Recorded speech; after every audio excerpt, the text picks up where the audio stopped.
C'est donc la dernière Right, so this is the last round.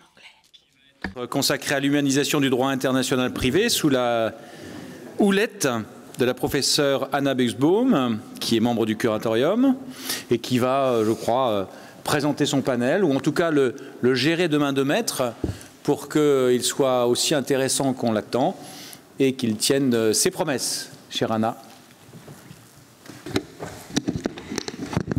Good afternoon, and thank you so much to all of you who have persisted through to this last panel of the day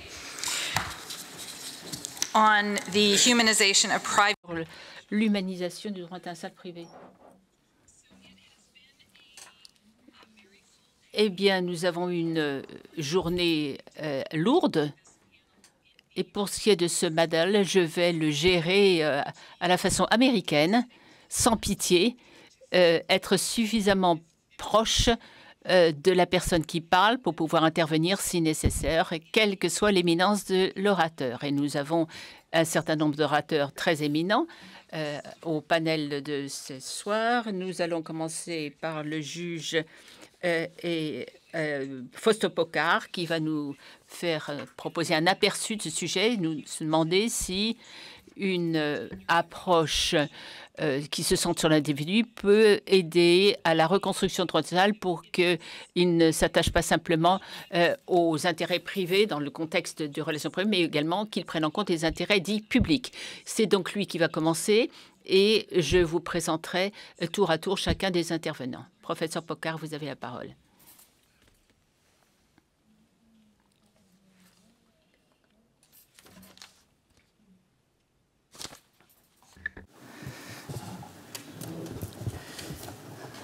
Monsieur le Président de l'Académie, President of the Academy,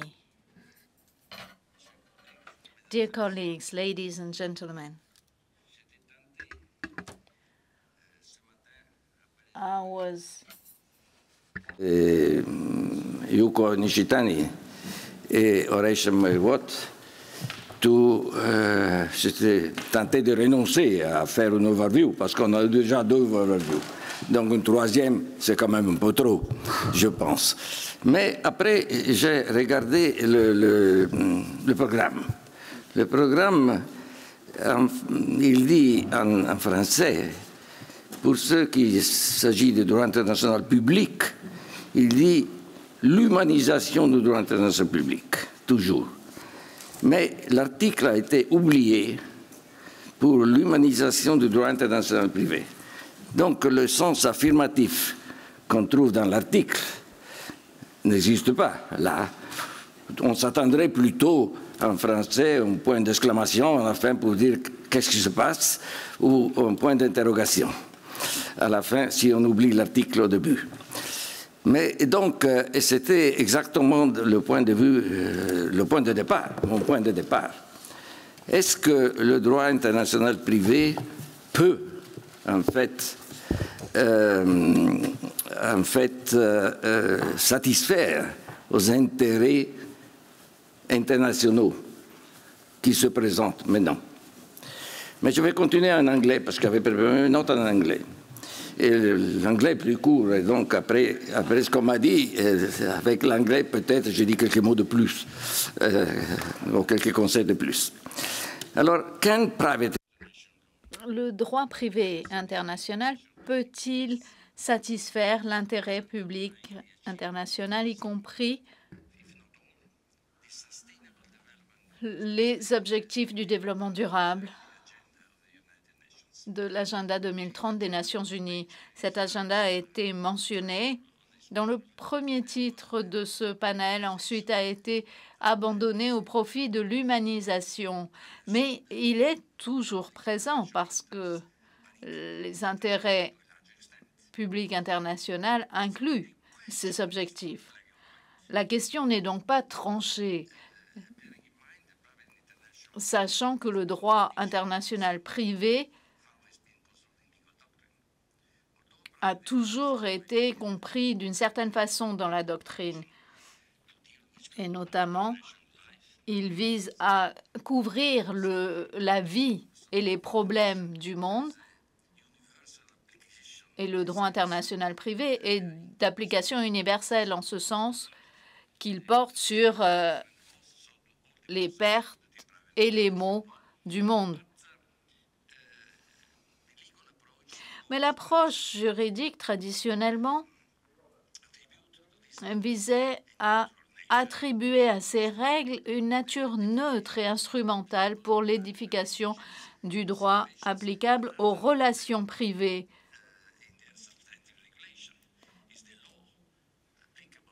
Et c'est le droit applicable qui décide donc de la réglementation d'une situation donnée ou d'une relation donnée. Donc ce droit international privé ne semble pas idoine pour couvrir certaines questions du droit matériel. Il se doit d'être neutre et c'est tout. Et c'est le droit ensuite qui protégera les intérêts. Et ça n'est pas au droit international privé de s'en charger, pensait-on.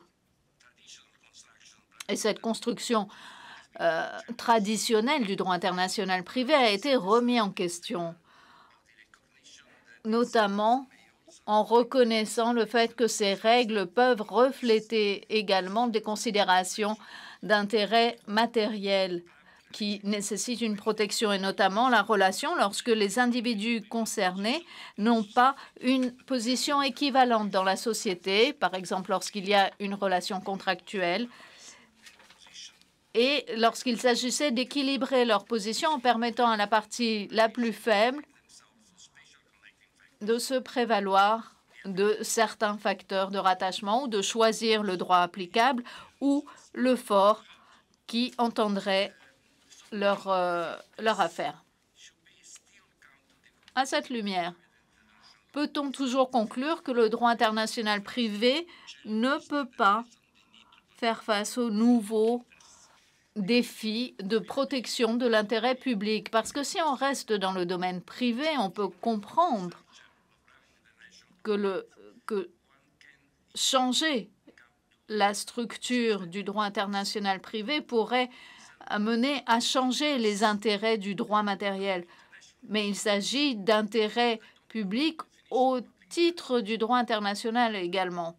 Je ne vais pas rentrer dans le détail car ce matin, nous avons entendu un panel excellent et le Georges Nolte nous a donné une interprétation de cet intérêt public dans le droit international. Donc, à première vue, on aurait plutôt une réponse négative et on pourrait s'abstenir d'avoir une approche radicalement révolutionnaire.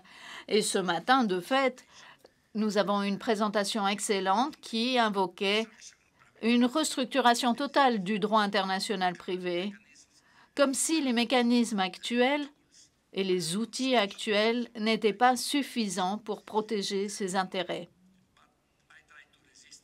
Mais je vais m'abstenir, je vais résister à la tentation.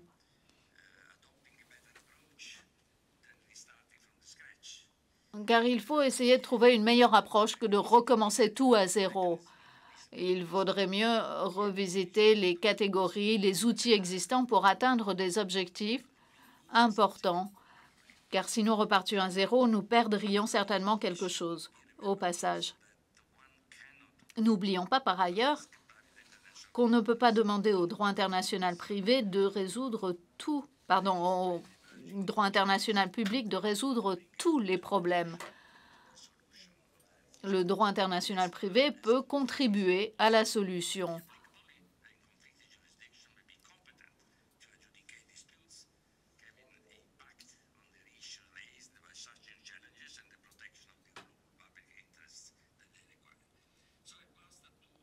Donc, essayons de voir quelles sont les causes de ces nouveaux éléments qui nécessitent une mutation du droit international privé. Voyons comment utiliser les outils à la lumière de ces causes. La principale cause qu'il convient d'analyser, à mon sens, est l'entrée dans le débat des réflexions sur les droits de l'homme. et au vu des derniers développements, également l'entrée dans le débat de la protection de l'environnement et notamment l'impact des activités humaines sur les changements climatiques. Et le professeur Chitani nous a déjà mentionné tous ces aspects liés aux droits de l'homme. Alors pourquoi sont-ils tous liés aux droits de l'homme? Eh bien, si la protection de l'environnement est considérée d'un point de vue anthropocentrique, c'est le cas. Mais ces relations aux droits de l'homme existent également lorsqu'on parle de la protection de l'environnement sous l'angle des écosystèmes et des formes de vie sur Terre.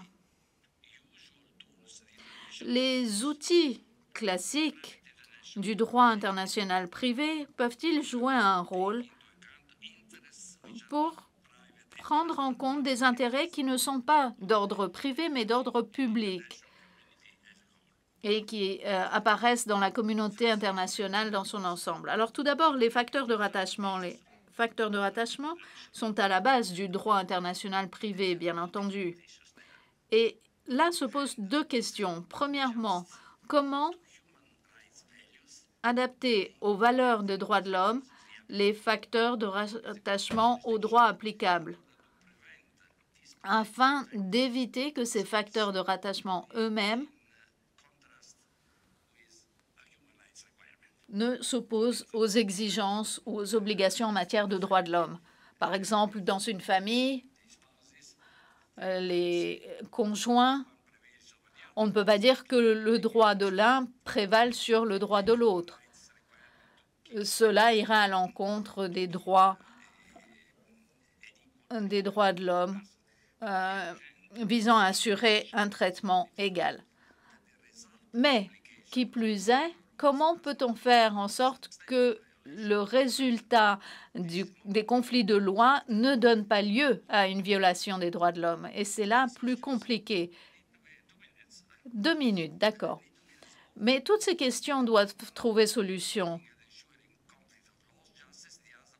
Parce que d'un côté, il faut une justice de conflit des lois et d'un autre, une justice du droit.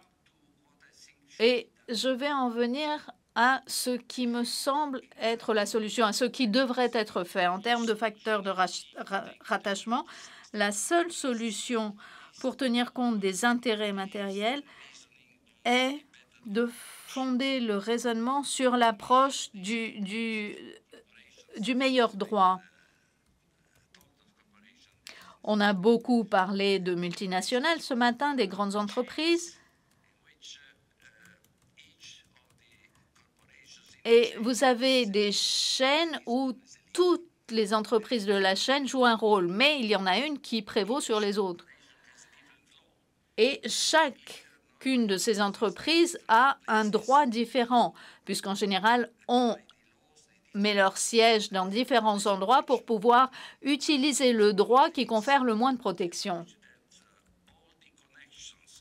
Maintenant, si on tient compte de tous les facteurs de rattachement,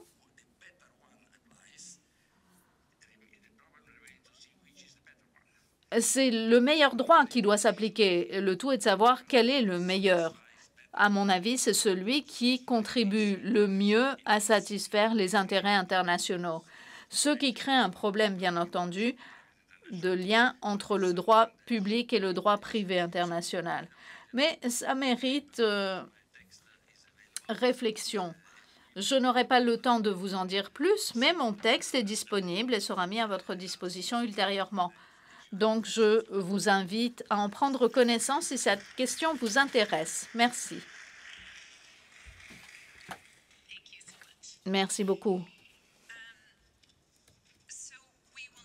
Bien, nous allons maintenant entendre 4 panélistes qui vont explorer cette question de l'humanisation en droit international privé. Nous allons entendre d'abord Burkhard Hess, qui est directrice de l'Institut Max Planck au Luxembourg. Et il va nous expliquer les changements du système de justice civile avec une approche centrée sur la protection par les États de parties nationales et ensuite l'équité entre parties. Merci beaucoup. Je vous remercie de m'avoir invité en ce lieu où j'ai passé à plusieurs occasions des moments très agréables. Je suis ravie de retrouver ici autant de collègues, autant d'amis en une telle occasion.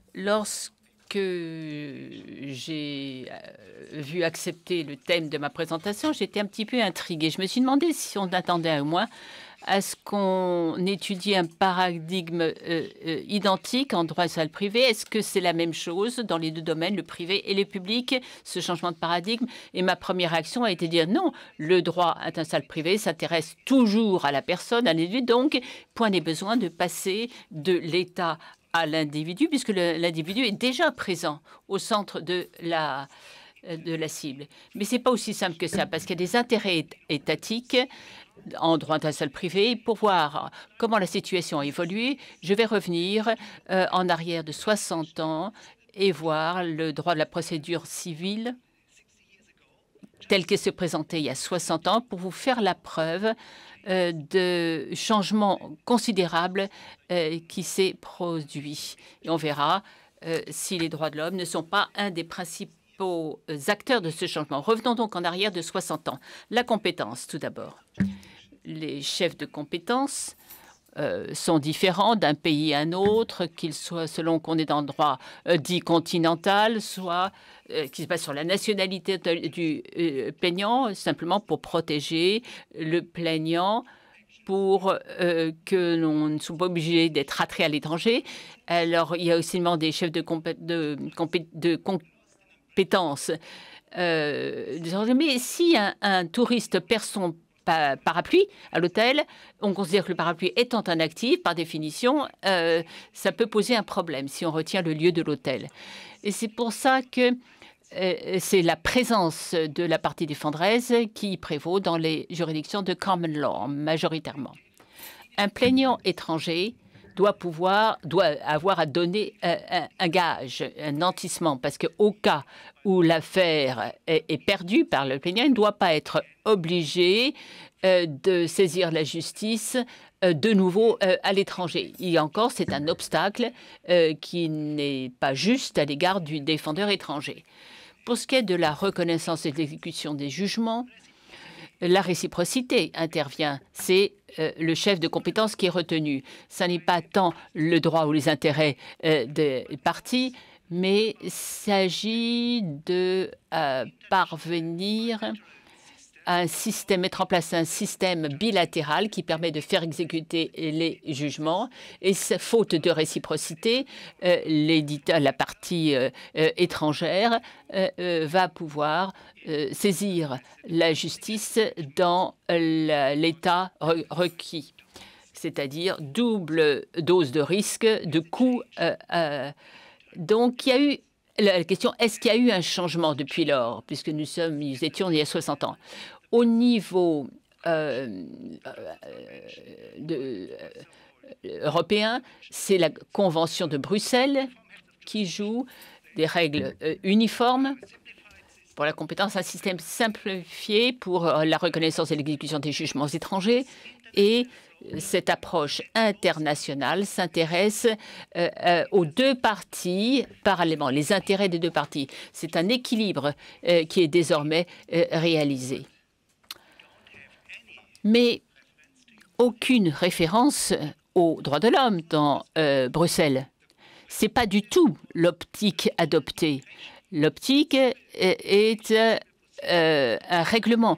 Une procédure civile fait partie d'un cadre plus large, plus vaste, qui doit être celui de faciliter l'échange de services, de marchandises.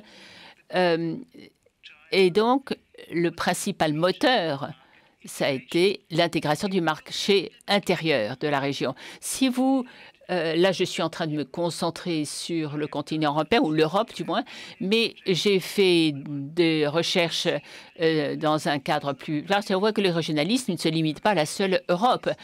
C'est quelque chose que l'on retrouve partout dans le monde d'aujourd'hui. Il faut bien en prendre conscience. Vous avez des systèmes régionaux qui visent à la protection des droits de l'homme et des systèmes régionaux qui visent à l'intégration économique.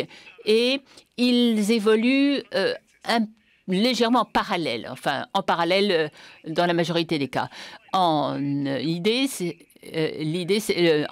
l'idée c'est que on doit prévoir une garantie ou un nantissement. Ceci a été quand on est étranger. Non, discrimination, ça ne saurait fonctionner dans le cadre du marché intérieur. Et il y a eu un tollé général de la part de tous ceux qui s'intéressent à la procédure, lire cet arrêt de la Cour de Luxembourg, mais en fait, ça a permis d'ouvrir les yeux et c'est cela qui a permis de changer le système dans le marché interne. Et à l'heure actuelle, on a des lois procédurales beaucoup plus assez différentes pour les contentieux internationaux, mais dans une certaine mesure seulement, puisque nous avons une situation où on est soit à l'intérieur, soit à l'extérieur d'un système régional. Prenez l'Union européenne, par exemple. Un système intégré au sein de l'Union européenne, mais pour le plaignant étranger qui est à l'extérieur, il reste tout à fait possible d'avoir à s'acquitter d'un nantissement. Ça, c'était la grande question après le Brexit pour les partis venant du Royaume-Uni. Et la question est posée, est-ce que c'était le résultat est celui qu'on escomptait? Et là aussi, on voit bien qu'il y a des droits de l'homme. Les questions des droits de l'homme peuvent se poser. La perspective des droits de l'homme s'applique également aux partis venant d'États tiers.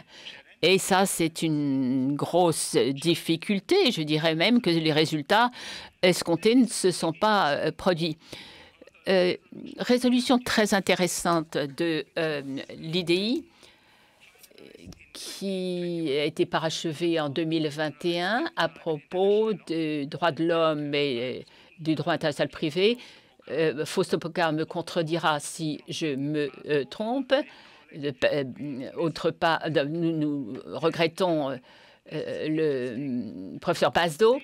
Ça, c'est un état des choses, une déclaration intéressante qui nous dit que les droits de l'homme sont importants dans ce domaine-là du droit, mais par ailleurs, c'est une approche prudente. On adopte la perspective globale. J'y reviendrai. Ce n'est pas vraiment la perspective régionale qui est suivie. Elle était plus marquée dans les propositions faites par Jürgen Bazdo. Un exemple. Un créancier qui est bénéficiaire d'un jugement a-t-il le droit de faire exécuter le dit jugement dans les autres États? Est-ce qu'il existe un droit de l'homme à ce sujet? Si vous vous reportez à la jurisprudence de la Cour de Strasbourg, c'est évident, l'accès à la justice, article 6 de la Convention, comprend la possibilité de faire exécuter un jugement. Mais au niveau global, si vous vous reportez à la résolution de l'Institut de droit international, vous constaterez que ce n'est qu'une simple invitation. On encourage les États à ratifier des conventions internationales sur la reconnaissance et l'exécution des jugements étrangers. Alors, et donc, où en sommes-nous? La Convention de 2019, qui a pour but de faciliter la reconnaissance et l'exécution des jugements étrangers au niveau mondial, global. C'est un projet absolument précieux, tout à fait valable, mais se posent toujours les problèmes qui nous empoisonnent la vie depuis longtemps déjà. Les conventions, ça doit être ratifié. Et la ratification, pour l'instant, ne sont pas satisfaisantes. Vous avez l'Union européenne, d'accord, ça fait 27 États d'un seul coup, et l'Ukraine. C'est tout. La situation au niveau global n'est pas ce qu'on souhaite. Alors, c'est pour ça que je vais faire maintenant une proposition. Je pense qu'il ne faut pas se contenter d'étudier les conventions. Abordons quelque chose dont on parle de plus en plus dans les organisations internationales. Intéressons-nous de législation moderne, les meilleures pratiques ou les bonnes pratiques. Et je crois qu'à cet égard, les résolutions de l'Institut national seraient un fort bon point de départ parce qu'elles permettraient de s'intéresser de plus près aux situations qui sont celles des parties venues d'autres États, des États tiers, et la protection minimum garantie au plan des droits de l'homme. Il faudrait encourager tous les États à adopter ces standards minimums, adopter ces outils pour améliorer une situation qui mérite de l'être. Voilà pour mes réflexions. Pour le reste, vous trouverez ça dans mon texte écrit. Merci. Thank you, Burkhard. Merci, Burkhard. Nous avons ensuite Katarina Bolo-Walkie, présidente de la faculté de droit Boccieri, et ma collègue au curatorium qui nous parlait de l'impact de l'évolution des droits de l'homme dans un domaine particulier. Merci, Madame la Présidente. Mesdames et Messieurs, ma contribution sur l'impact des droits de l'homme sur le droit international privé. Dans cette contribution, j'examine la question des règles de conflit les plus appropriées dans deux domaines. Premièrement, les relations de fait transfrontalières pour les couples qui ne sont ni mariés ni inscrits. Et deuxièmement, l'identité sexuelle et notamment la reconnaissance du genre non binaire, y compris la transsexualité. Les règles de droit matériel actuellement en vigueur dans ces deux domaines ne sont pas encore fixées. Les discussions sur la question de savoir si et comment les unions de fait doivent être réglementées, ainsi que les nombreux projets de loi récents, nous démontrent en matière de genre qu'il faudra s'attendre à de nouveaux changements du droit matériel. D'où le débat sur la façon de façonner et d'aborder le droit international privé. Je vais me concentrer sur l'importance des droits de l'homme pour la formation des règles de conflit dans le domaine des relations familiales. Leur importance se limite-t-elle principalement à l'élaboration de principes de sorte que les droits de l'homme ne soient qu'un méta-ordre qui fournit un cadre mais laisse les détails aux législateurs, ou bien le cadre des droits de l'homme va-t-il au-delà? Tout d'abord, aucun des systèmes de droits de l'homme ne précise le type de famille qu'il souhaite protéger. Si ces systèmes de droits de l'homme avaient fourni une définition, la compréhension par la société de ce que constitue une famille aurait donné à une protection correspondante. Dans le contexte interaméricain, par exemple, il a été avancé que le système des droits de l'homme avait, dès le départ, une notion élargie de l'égalité et de la non-discrimination qui inclut aujourd'hui les droits familiaux des personnes non hétérosexuelles et celles qui ne se conforment pas aux normes de genre. Et la même interprétation a été confirmée par le cadre européen des droits de l'homme. Quel est l'impact spécifique des droits de l'homme sur les règles de conflit et en particulier comment les règles du droit applicable ont-elles été adaptées en ce qui concerne les relations familiales transfrontalières? Pour répondre à ces questions générales, il est important de tenir compte de certaines considérations juridiques et théoriques. Selon moi, 3 évolutions majeures peuvent être identifiées. Premièrement, le passage de la nationalité comme facteur de rattachement à la résidence habituelle d'une personne et en outre l'utilisation équilibrée des 2 facteurs de rattachement combinés à la non-discrimination du genre. Deuxièmement, la formulation des règles de conflit de loi axées sur les résultats dans certains domaines. Et cette évolution repose sur le fait qu'un résultat plus favorable doit être obtenu pour les parties concernées, de sorte que plusieurs juridictions avec lesquelles la relation ou le couple est lié peut être appliquée. Par exemple, pour que les partenaires se marient, divorcent ou pour une pension alimentaire. Troisièmement, la possibilité pour les individus de choisir la loi applicable dans certaines mesures. Aujourd'hui, sur la base des droits de l'homme, la responsabilité personnelle et l'auto-identification sont les mots-clés qui justifient les possibilités de choisir la loi applicable en droit de la famille. Ensemble, ces trois éléments montrent que l'impact des droits de l'homme sur le droit international de la famille s'est considérablement élargi. Les garanties des droits de l'homme ont été prises en compte dans la formulation des règles de conflit par les organisations internationales, régionales et les législateurs nationaux. Avec la concrétisation progressive des objectifs des droits de l'homme, notamment à travers la jurisprudence des juridictions supranationales, la question de la nécessité d'adapter et d'optimiser les règles de conflit liées à cette thématique se pose à maintes reprises. Tel est le contexte général qui s'appliquera aux relations de fait et à l'identité de genre, ces deux domaines qui ont un impact sur les situations transfrontalières. Et pour pouvoir proposer les règles de conflit les plus appropriées, il est important d'avoir une analyse comparative du droit matériel et, dans la mesure du possible, des règles de conflit de droit. Mais vous ne serez pas surpris, si vous connaissez le droit de la famille comparatif dans les deux domaines en question, de savoir que les différences de droit matériel entre les deux juridictions sont énormes.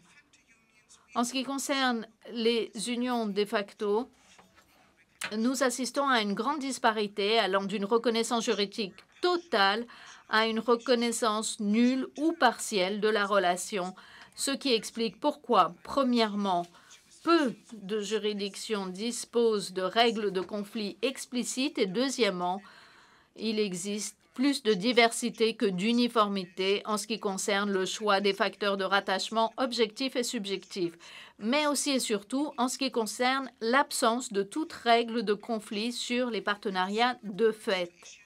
Il en va de même pour les questions d'identité de genre.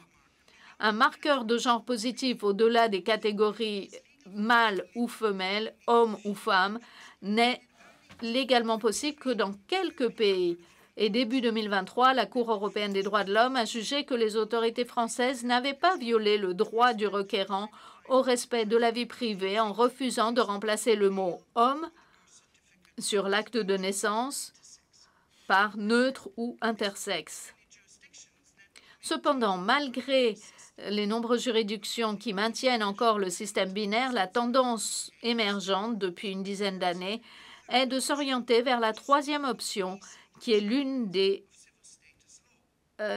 aboutissements récents du droit civil.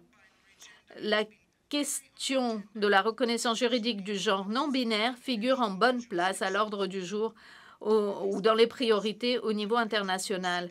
Et dans ce contexte, la cible 16.9 des objectifs de développement durable 2030 des Nations Unies, qui promet de réaliser le droit fondamental de chacun à la reconnaissance de sa personnalité juridique, est également pertinente, car l'identité juridique est beaucoup plus large que l'enregistrement de la naissance. Elle comprend tous les aspects du statut personnel, de l'état civil, l'âge, le nom, le sexe, l'état matrimonial, etc., et nécessite l'enregistrement de tous les événements majeurs de la vie, mais aussi leur certification. Compte tenu des différences significatives entre les systèmes juridiques nationaux, la question se pose de savoir comment résoudre la situation transfrontalière en matière d'identité de genre. Dans les pays, par exemple, où le sexe opposé de l'époux est exigé au moment du mariage, la reconnaissance de l'identité de genre d'une personne transgenre reste pertinente. De plus, cette question d'identité de genre reste également un problème en cas d'inscription à l'état civil dans les affaires notamment transfrontalières. Il n'existe que très peu de juridictions qui traitent des questions transfrontalières liées à l'identité de genre. La première question est celle de comment classer les genres. Appartiennent-ils à la catégorie de la personnalité juridique, de la capacité, ou s'agit-il d'une catégorie distincte? Ma recherche sur ces deux domaines, dans le domaine de l'humanisation du droit privé international, révèle ce qui suit. Premièrement, l'impact des droits de l'homme sur le droit matériel des différents domaines est prédominant, notamment dans le domaine de la reconnaissance légale du genre Les cours constitutionnelles et les cours régionales des droits de l'homme ont souvent statué que le droit national avait violé le cadre des droits de l'homme. Dans les deux domaines, je suggère d'utiliser la résidence habituelle de la personne concernée comme facteur de rattachement. Et ça n'est pas surprenant pour les partenariats de fait, car cela place ce type de relation dans la même catégorie que les marias. Et cela est pertinent dans le domaine des droits de l'homme. Classer le partenariat de fait comme une relation contractuelle, telle que proposée par certains universitaires allemands, à mon sens, ne reconnaît pas la nature d'une telle relation lorsque deux adultes vivent ou ont vécu en tant que couple dans une liaison à long terme. Soumettre l'identité du genre au facteur de rattachement de résidence habituelle est quelque chose de révolutionnaire. En général, c'est le pays d'origine qui prévaut. Ici, toutes les personnes devraient être traitées de façon égale, quelle que soit leur nationalité. Puisque l'autonomie des partis a gagné en importance en droit de la famille internationale, il faudrait qu'ils jouent un rôle également dans le partenariat de fait pour les deux partenaires. Il en va de même pour les questions d'identité de genre, lorsque la personne concernée peut obtenir un résultat plus favorable en vertu de sa loi nationale qu'en vertu de la loi de sa résidence habituelle. Le cadre des droits de l'homme ne se limite donc pas, comme je l'ai dit au début de mon intervention, à la définition de principes, mais il spécifie également la sélection de facteurs de rattachement pertinents et les prescrit aux législateurs. En conclusion, l'humanisation du droit international privé a eu lieu, mais l'objectif ultime d'égalité pour tous et d'autodétermination pour tous et de la reconnaissance des formes familiales autres que le mariage et le partenariat légitime n'a pas été atteint partout dans le monde. Le droit international privé doit encore combler ses lacunes. Merci. Thanks, Katarina. We will now turn.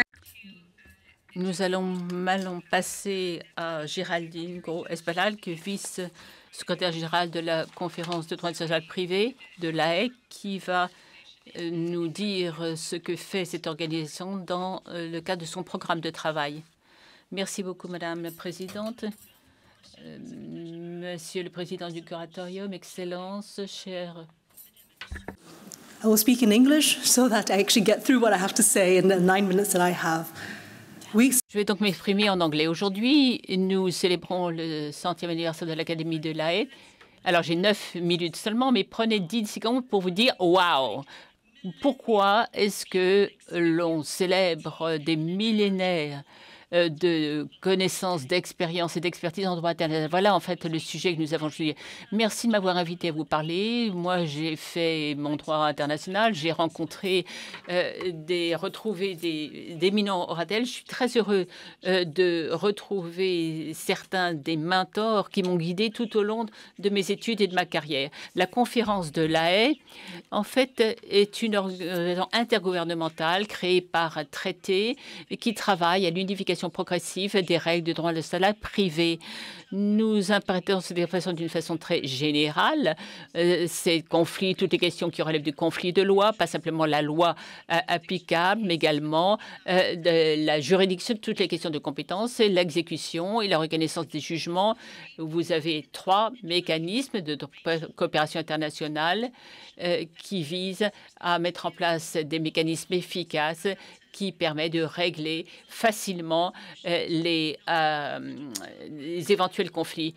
Alors, droit social privé, qui, comme l'ont défini Batty, Follet, Lagarde, consiste en toutes les règles applicables à des personnes privées, des particuliers, dans un contexte de société internationale. Mais on nous a dit ce matin que la localisation des relations transfrontalières dans l'État qui a la plus proximité la plus grande, ça ne marche plus, puisque il n'y a pas d'allocation, d'affectation neutre de la compétence, ce qui veut dire que tous les États naissait Igor Piskatsky, c'est lui qui a inventé l'hélicoptère Sikorsky. Pourquoi? Parce que c'est l'hélicoptère qui a humanisé les vols.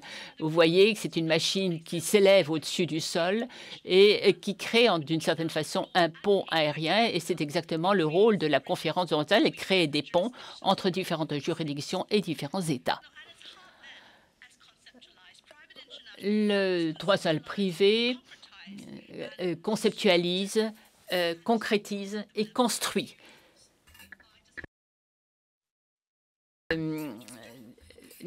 J'ai pris un café avec Hans von Loon et il m'a dit que cette conférence, c'est une organisation humaine. Professeur Hayes nous a dit qu'effectivement, c'est peut-être un petit peu simpliste comme optique. Alors, à quoi faut-il s'intéresser? La conférence, qui a 130 ans, puisqu'elle est née en 93, et si l'on revient sur ce centenaire, vous avez 130 années d'histoire, en 23, au moment de l'Académie, de sa création, il y avait 7 conventions de l'AS, c'est ce qu'on appelle les vieilles conventions, les anciennes, qui traitent des relations humaines. En 1922, le mariage, le divorce, la tutelle des mineurs, les effets du mariage, et ensuite on arrive au droit civil, à la procédure. Bien sûr, je n'ai pas le temps de les étudier tous, mais très important d'aborder ce sujet dans ce perspective-là. 3 choses encore qui concernent l'humanisation du droit international. Tout d'abord, la protection des éléments qui sont constitutifs de la société humaine, les individus, la famille. Ensuite, la concrétisation de l'accès à la justice. Et le troisième, c'est permettre d'arrêter le cycle de la pauvreté. Le premier, le droit de la famille, il y a la protection. Il s'agit de protéger les éléments constitutifs de la société. Il s'agit d'êtres humains. Et Philip Sands nous a dit que tout individu est à la fois une personne et un membre de groupe. Alors, plusieurs concepts, la nationalité, le domicile, puis résidence habituelle. On s'intéressait à l'intérêt supérieur de l'enfant, déjà en 1902, concernant la tutelle des enfants. Et on a considéré que ça, c'était vraiment l'intérêt primordial de l'enfant, supérieur de l'enfant, qui était en jeu. La protection des plus vulnérables, c'est un thème qu'on retrouve un peu partout dans nos sociétés modernes. Là, un bébé, vous allez avoir un bébé, ce petit bébé est baptisé, on lui donne un nom et on veille à protéger l'intérêt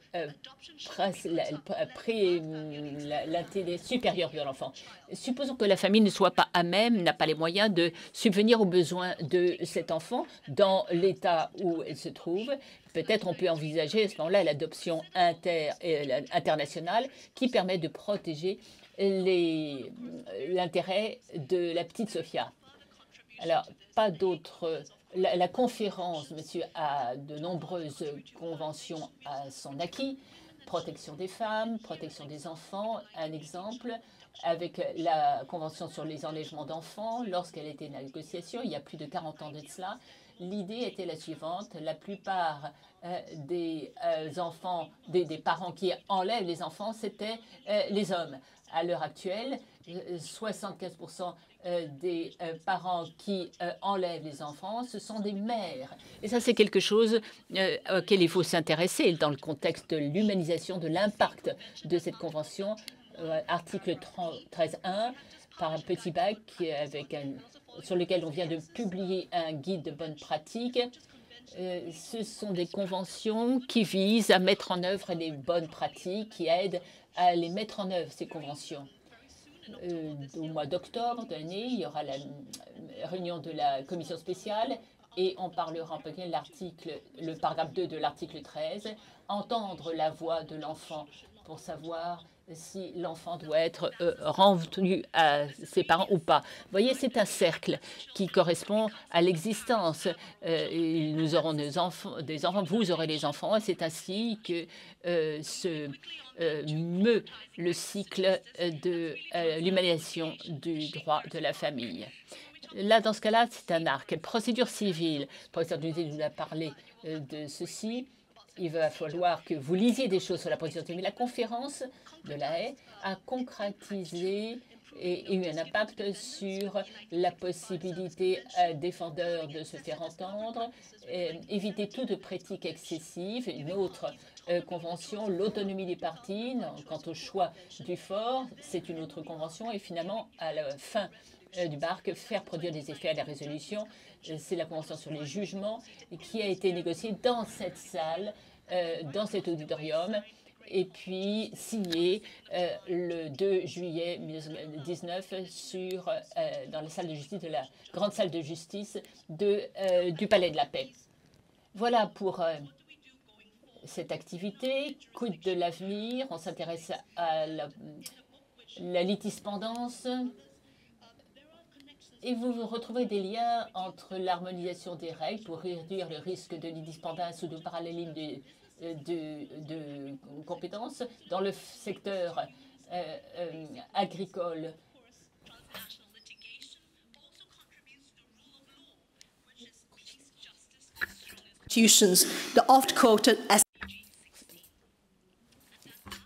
C'est un arc qui est là, l'arc du contentieux transnational. Le dernier, le triangle, c'est-à-dire le droit financier, digital. Les 4 premières séances de la conférence ont été présidées par Tobias Hasser. On nous a beaucoup parlé de Tobias Hasser, donc je ne vais pas en rajouter, mais il présidait les 3 premières sessions et s'est intéressé sur la banqueroute, la faillite et les autres types d'autres affaires commerciales.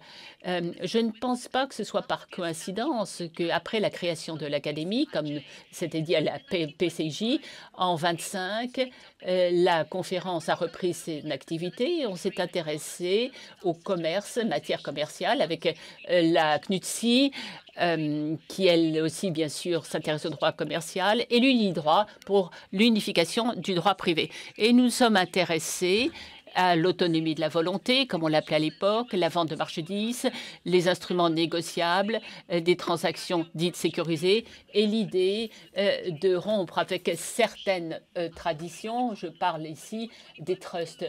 25. Demandez à des juristes de common law, demandez-lui de définir le trust, ils auront du mal à se mettre d'accord.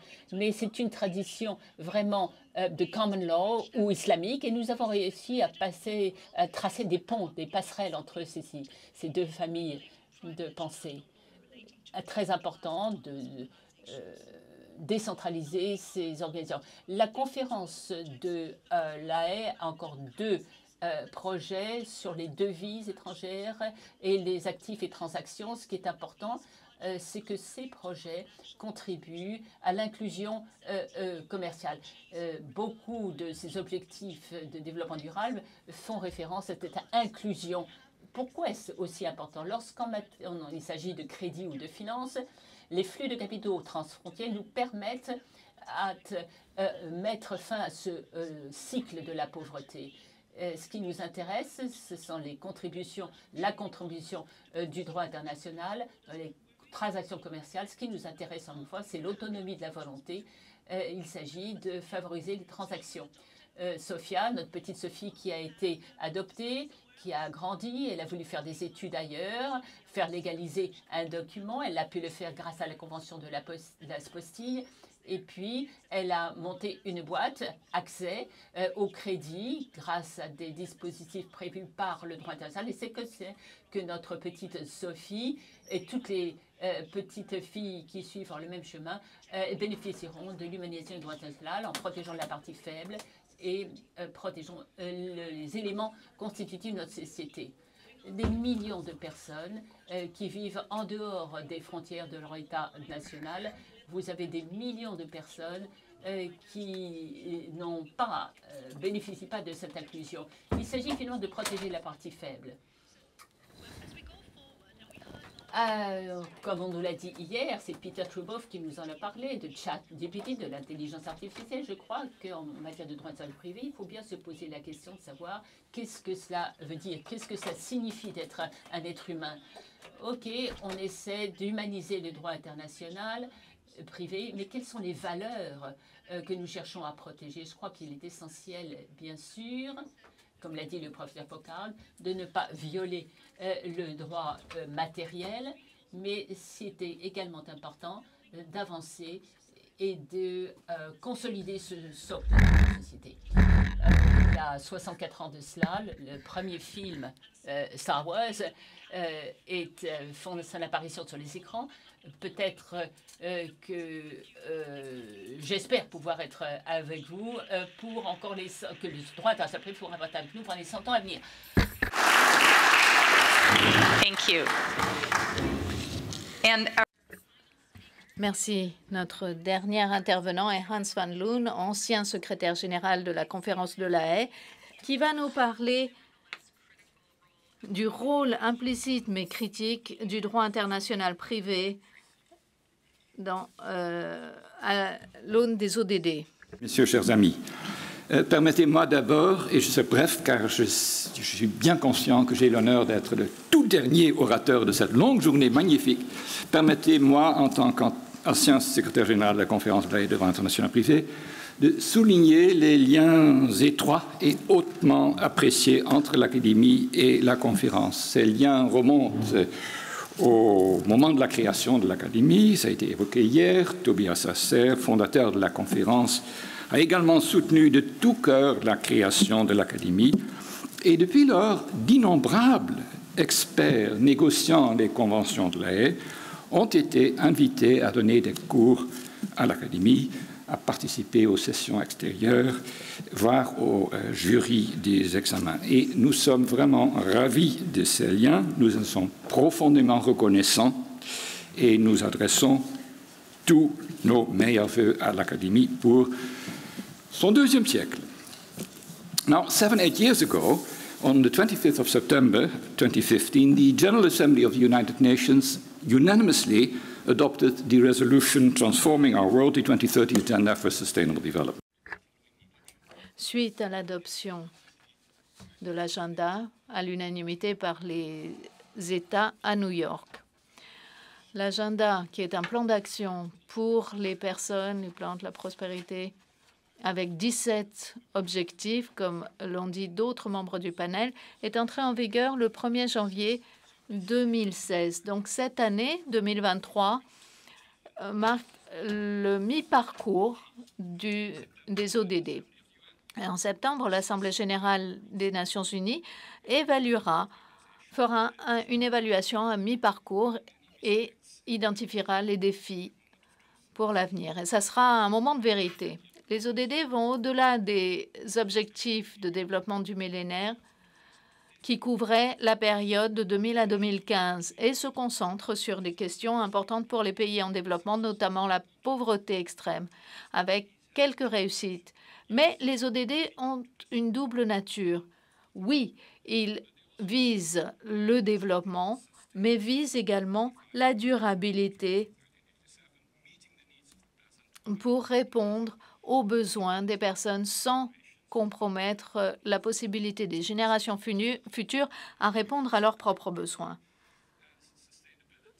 Et la durabilité est donc une question globale qui couvre les hémisphères nord, sud, l'humanité et la nature. Mais cela pose un dilemme. Comment la croissance économique comme condition pour améliorer l'éducation, l'habitat et éradiquer la pauvreté, comment peut-on concilier ceci avec le respect des écosystèmes et de la planète? C'est une question importante pour l'Union européenne, par exemple, avec son pacte vert. Alors, il est de plus en plus clair que l'augmentation des températures et les problèmes de biodiversité nous touchent tous, de façon certes inégale.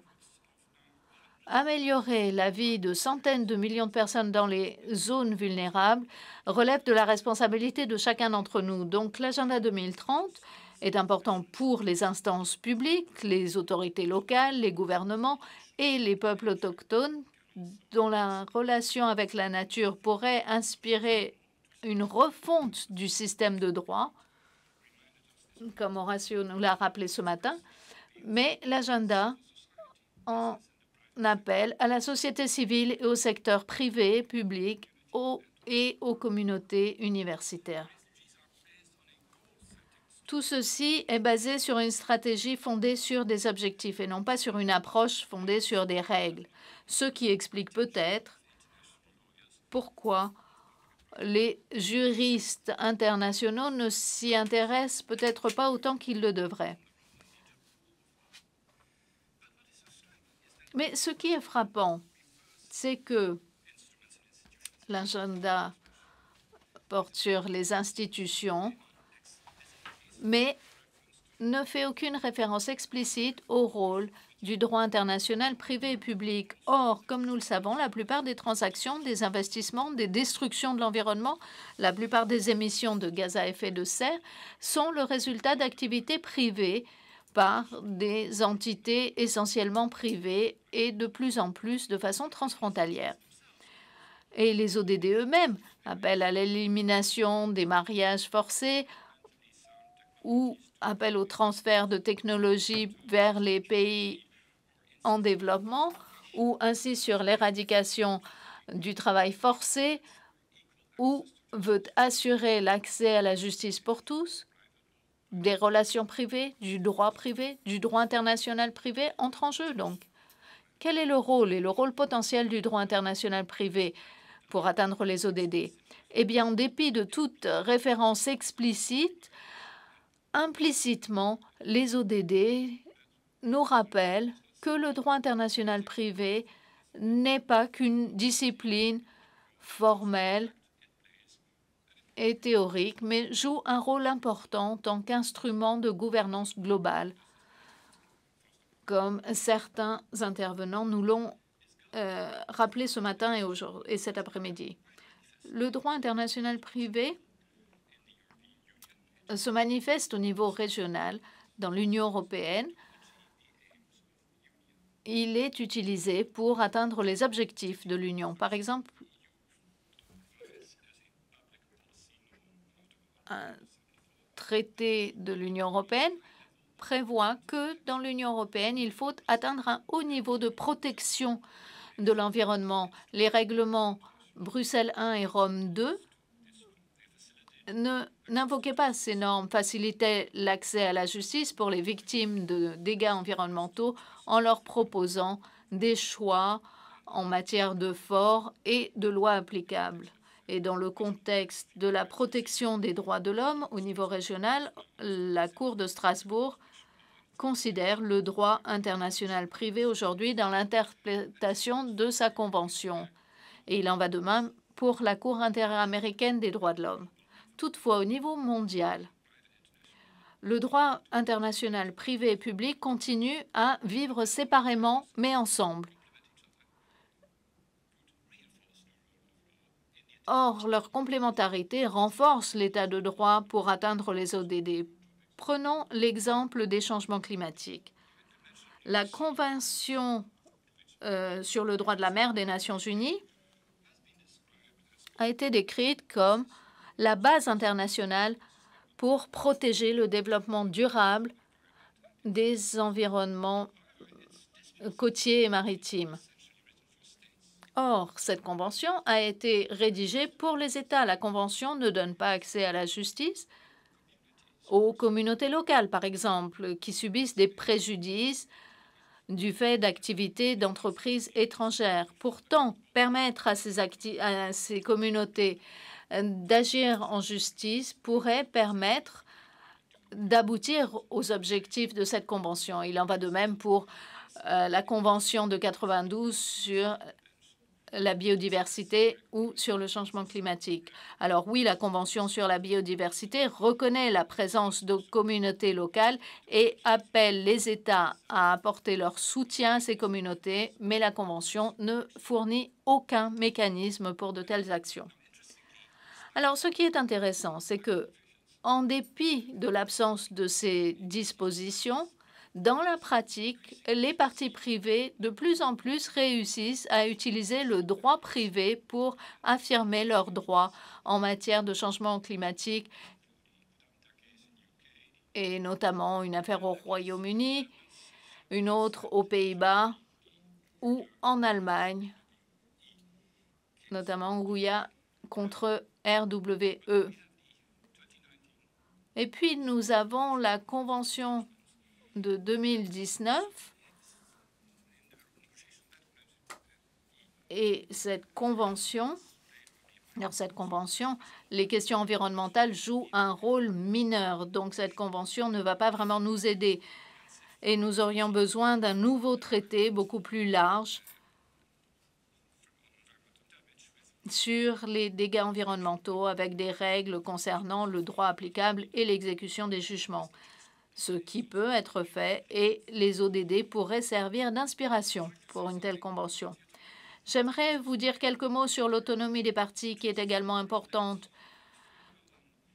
Et nous devrions réfléchir davantage sur leur rôle, sur son rôle, et peut-être repenser les politiques publiques et les normes obligatoires. Mais je n'ai pas le temps de le faire maintenant. Je vais conclure. Les juristes, y compris juristes d'entreprise, doivent prendre conscience des impacts externes négatifs de leur travail, et les universitaires vont devoir se pencher davantage sur les mécanismes traditionnels tels que les politiques publiques et les politiques d'autonomie des partis. En conclusion, les rédacteurs de l'agenda 2030 ont sous-estimé le rôle du droit international privé, mais un examen plus approfondi nous montre que le droit international privé a un rôle important à jouer et est une force d'humanisation. Et l'impact pratique de ce droit international privé sera important sur cet agenda 2030, qui est le seul dont nous disposions. Et il faut donc avoir une refonte de la réflexion internationale pour faire face aux défis énormes auxquels le monde fait face. Merci beaucoup.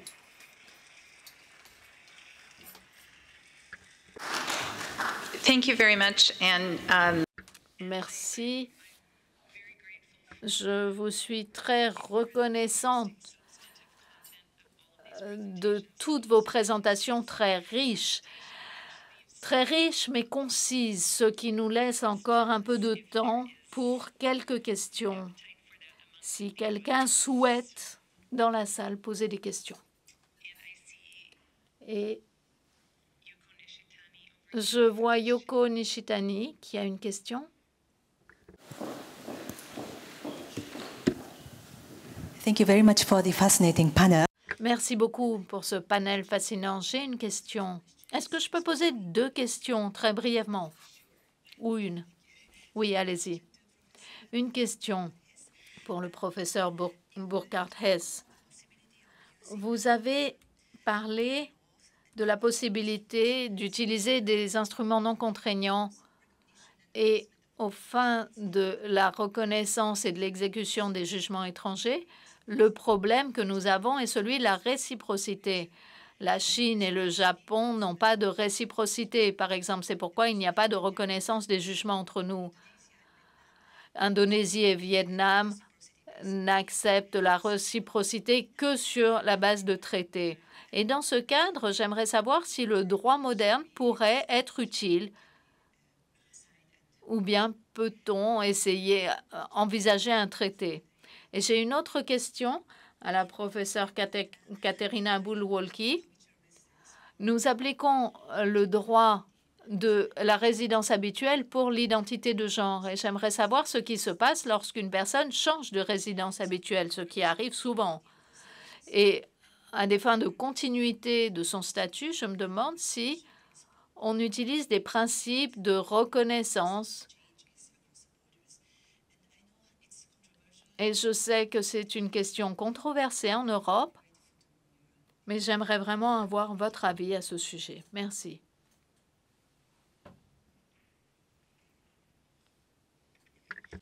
Okay. Yeah, thanks for this question. Merci pour cette question. La réciprocité est une des grosses entraves pour la reconnaissance et l'exécution des jugements étrangers. Il faut essayer de contrer la mentalité qui sous-tend cette problématique, avec différentes mentalités dans différents pays. Mais l'idée d'avoir un droit moderne qui donne des orientations de base sur comment reconnaître un jugement étranger et les bonnes pratiques également pourraient être un premier pas. C'est un pas important pour les États que de ratifier des conventions. Et on le voit par exemple avec la Convention de 2019 où des instruments de réciprocité ont été mis en œuvre de façon bilatérale. Et je crois simplement que nous éloigner de l'approche conventionnelle traditionnelle, ce qui a été le cas de la conférence de La Haye, mais même s'éloigner des instruments existants pourrait permettre d'avoir une approche différente pour encourager les États et les acteurs au sein des États à changer leurs habitudes. Et cela a plutôt bien fonctionné avec UNCITRAL dans certains domaines. Et ça fonctionne également avec UNIDROIT pour les procédures civiles qui ont de plus en plus d'importance. Et donc, je recommande d'essayer cette approche également dans ce domaine très complexe du droit.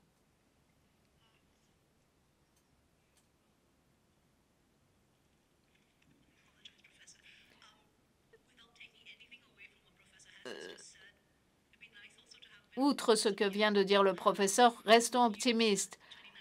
Nous savons que la Convention 2019 sur les jugements entre en vigueur le 1er septembre de cette année, donc 4 ans après sa conclusion, du fait d'une augmentation à l'augmentation des ratifications.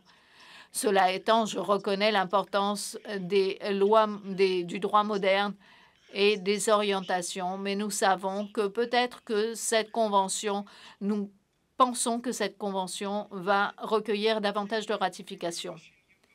Merci beaucoup de votre question, Yoko. En droit privé international, nous reconnaissons différents types d'exécution des jugements. Et bien entendu, le droit applicable que je propose doit être complété par des règles de juridiction d'un côté et par des règles de reconnaissance des jugements. Et le changement de résidence habituelle ne doit pas nécessairement être lié au changement du genre, mais un genre reconnu dans un pays devrait être reconnu dans un autre. Je crois que nous avons encore une question de l'Université de Kiel. Au cours des 20 dernières années, j'ai constaté une dégradation importante de l'aspect judiciaire en Russie et qui s'aggrave aujourd'hui du fait d'actions qui vont contre les droits de l'homme. C'est très compliqué aujourd'hui. Je travaille essentiellement dans le domaine de l'arbitrage, mais je sais qu'en Europe, il n'y a pas de convention pour appliquer les décisions russes, mais parfois on le fait, surtout dans le domaine de l'arbitrage. Mais si j'approfondis un peu plus, je constate que parfois on va à l'encontre des principes européens. Et j'aimerais savoir ce que vous en pensez. Vous avez parlé de bonnes pratiques et de règles modèles.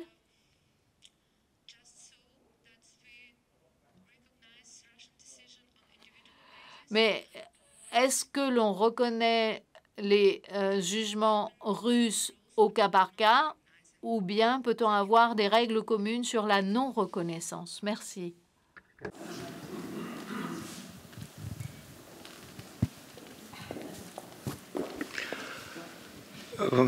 I'm not sure which country you... Je ne sais pas de quel pays vous parlez. Vous avez parlé de la Russie. La Russie a une coopération régionale avec les États voisins. C'est assez intéressant. Et ça fonctionne bien. Et c'est une coopération également informatique. Mais pour ce qui est des États tiers, de la constellation des États tiers, alors nous rencontrons tous ces problèmes que vous avez mentionnés. Et je crois que nous devons vraiment solutionner cette situation, trouver une solution, et de façon flexible. Toutefois, la Russie, pour l'instant, est dans une situation très problématique. La Convention européenne des droits de l'homme a été abolie, et donc les normes minimales ne s'y appliquent plus. Quelles seront les conséquences? Il y aura une augmentation des clauses de politique publique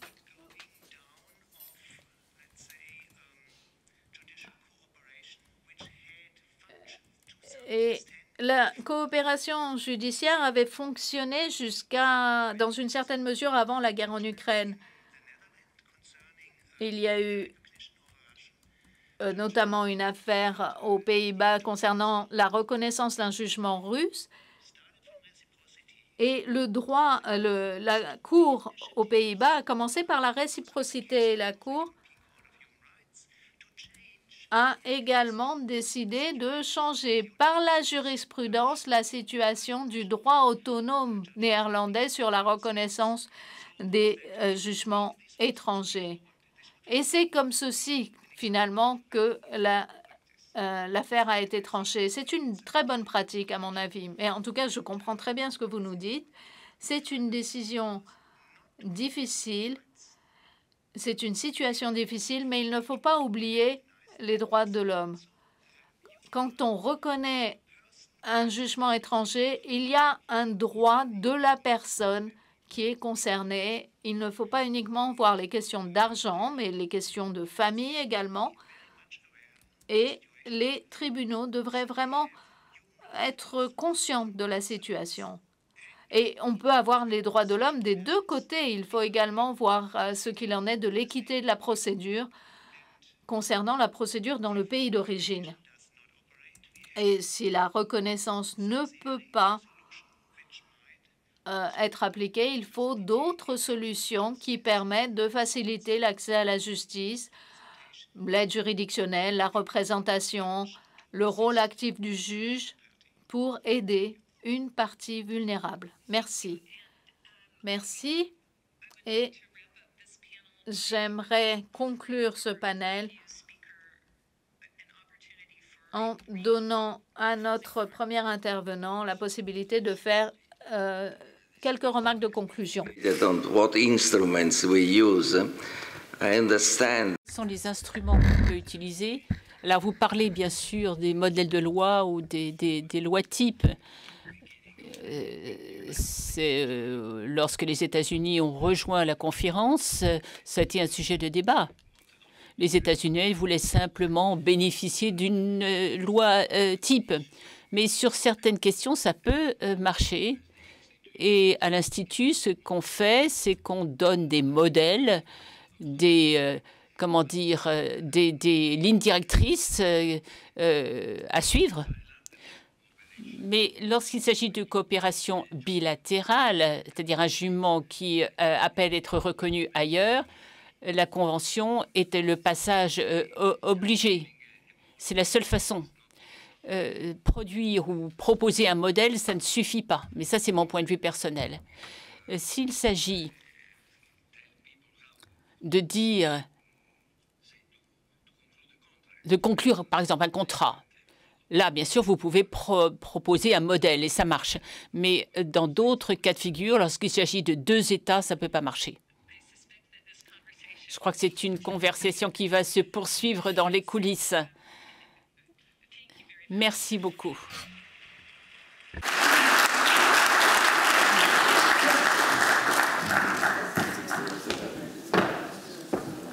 Merci beaucoup. C'est évidemment toujours un défi pour tenir le temps. Vous avez tenu le temps magnifiquement. Merci beaucoup. C'était très riche, très dense.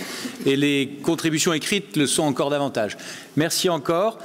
Ceci achève notre première journée du colloque. Le colloque reprend demain à l'heure. Je serai 10 minutes devant la porte à appeler tout le monde pour qu'on commence demain à l'heure. Merci beaucoup de votre attention. Merci de votre contribution. Merci.